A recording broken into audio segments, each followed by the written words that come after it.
It's not just government owned or government sponsored loans. It's any loan that's secured by a primary home.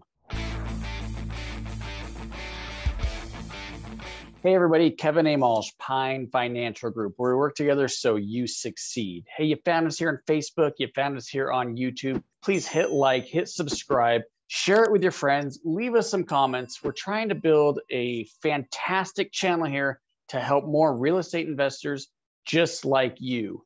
Today I want to talk about the CFPB and its recent, a couple weeks now, but announcement to potentially extend the ban on foreclosures. So the CFPB, if you don't know, is the Consumer Financial Protection Bureau, and it's a government agency to protect consumers. So I wrote it down here. I went and looked at their website, like what exactly does a CFPB consider themselves as, or what do they do? And they say right on their homepage, they say it's a U.S. government agency that makes sure banks, lenders, and other financial companies treat you fairly. So that's what they do. Think of them as a lot of regulation around banks and the lending industry to help consumers. What they've done, as you probably know, is put a ban on foreclosures for any government-sponsored or government-owned loans. So you're not seeing any foreclosures right now on FHA and VA and anything owned by Fannie Mae or Freddie Mac. Instead, what happened was anybody that was falling behind on their payments, they were allowed to go into a forbearance agreement and not have it hurt their credit at all, supposedly. It's no delinquencies being reported on your credit. And that's going to go on until, a year after they entered into the agreement. We talked about that in some of the other videos. Well, a lot of that is starting to expire, and we're going to start seeing more foreclosures. And the CFPB says, look, there's a ton of people that are out there that are suffering because of the COVID pandemic. They're out of work. They're not able to make their mortgage payments just yet. Even though we're starting to see things open up, they still need more support. It's estimated that maybe 3 million or so households have been impacted by the COVID pandemic. Homeowners have been impacted that might be entering into a foreclosure. And 1.7 million of those are set to expire. Those forbearance agreements are set to expire in or around September. So we think, well, maybe there's going to be this flood of foreclosures coming and create some opportunities for us real estate investors. But I've been saying this for a while, you guys. I don't think we're going to see a big spike in foreclosures and a lot of great opportunities because of a huge wave of foreclosures.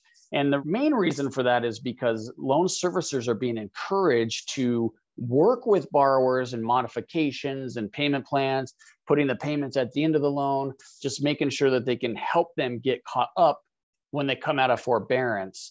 So I think that's going to really slow down what some are expecting to be a big foreclosure tsunami. With this recent ban, it's going to prevent foreclosures all the way through the year. So no foreclosures can even start until 2022. And it goes a little bit further, which could be concerning in that it's not just government, this proposal, it's not just government owned or government sponsored loans. It's any loan that's secured by a primary home. When I first read that, it scared me a little bit, although we don't do any owner occupied loans. Now they're coming after small lenders is what it appeared to be. But then they go on to say there's going to be some exemptions. There's 3 of them actually. And the first one is the size of the loan servicer. If the loan servicer is servicing 5,000 loans or less, they'll be exempt from this ban and will be able to proceed with foreclosures.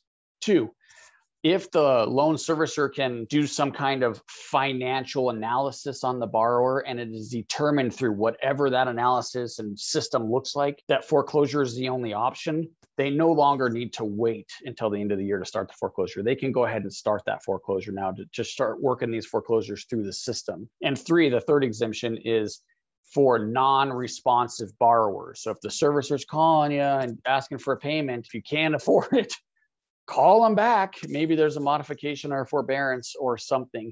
But if there's no response at all, that is going to put them into the exempt category potentially and allow them to go ahead and foreclose on it.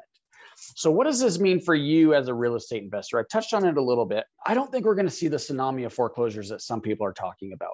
We are seeing right now that the government is absolutely 100% committed to preventing a housing crash. They're keeping interest rates low when arguably they should not be. They're creating forbearance agreements and financial support through the Paycheck Protection Program and stimulus money, and now potentially a ban on foreclosures that will be extended through the end of the year. I think it could be good news in that we're not going to see a housing crash, probably. I really think we're going to see continued price appreciation, but we're not going to see a big influx of inventory, which the market desperately needs. Real estate investors are having a hard time right now finding deals, and some foreclosures, as sad as that is, would provide that inventory. So I just don't think we're going to see that.